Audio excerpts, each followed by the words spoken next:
আসসালামু আলাইকুম। আমরা এই মুহূর্তে রয়েছি চাঁদপুরের নানুপুর সুইচ গেটে। এটি হচ্ছে চাঁদপুরের আমরা বেড়িবাঁধ বলে থাকি।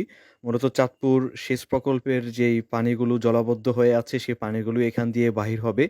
আর সে কারণে মানুষের এখানকার প্রতি এত আগ্রহ, দেখুন কি পরিমাণ মানুষ এখানে এসেছে দেখার জন্য। আর এটি হচ্ছে এর ভিতরে পাম্প লাগানো থাকে। তো এটা চালু করা হলে খুব দ্রুত পানিগুলো চলে যায়। কিন্তু এখনো কেন চালু করছে না সেটি আমরা এখনো বুঝতেছি না। আর এটার সামনে আরো ২ টি গেট রয়েছে। তো সেই গেটগুলো উন্মুক্ত করে দিয়েছে এবং সেখান দিয়ে পানি যাচ্ছে। আসলে আমরা সোশ্যাল মিডিয়াতে অনেক রকম কথাবার্তা শুনেছি। তো আজকে সরাসরি গিয়ে দেখলাম আসলে বাস্তবে তা কিরকম। দেখলাম যে না, পানি যাচ্ছে। তবে জোয়ারের সময় এটা বন্ধ রাখা হয় এবং ভাটার সময় চালু করা হয়, এমনটা আমরা জানতে পেরেছি।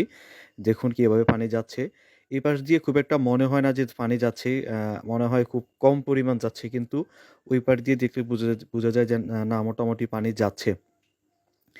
যাক, তাও সব মিলিয়ে হচ্ছে আস্তে, আস্তে পানি কমে যাবে, এটাই হচ্ছে প্রত্যাশা। যদি বৃষ্টি না হয় তাহলে হয়তো পানি বেশিদিন দীর্ঘায়ু হবে না।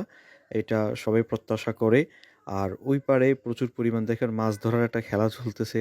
কি পরিমাণ মানুষ নৌকা নিয়ে পর্যন্ত এসেছে মাছ ধরার জন্য। আবার সেটা দেখার জন্য আরো অসংখ্য মানুষ ভিড় জমিয়েছে। তো স্থানীয় মানুষরা বিশেষ করে এটাকে খুব উপভোগ করেন। মাছ ধরার একটা এই সুবর্ণ সুযোগ হিসেবে এটাকে মনে হয় উপভোগ করছে। প্রচণ্ড মানুষ, দেখুন কি পরিমাণ মানুষ। এই যে এখানে দেখেন পানির স্রোতগুলো কিভাবে পানি নামছে, এখানে স্পষ্ট বোঝা যাচ্ছে। তো আশা করছি পানি কমে যাবে।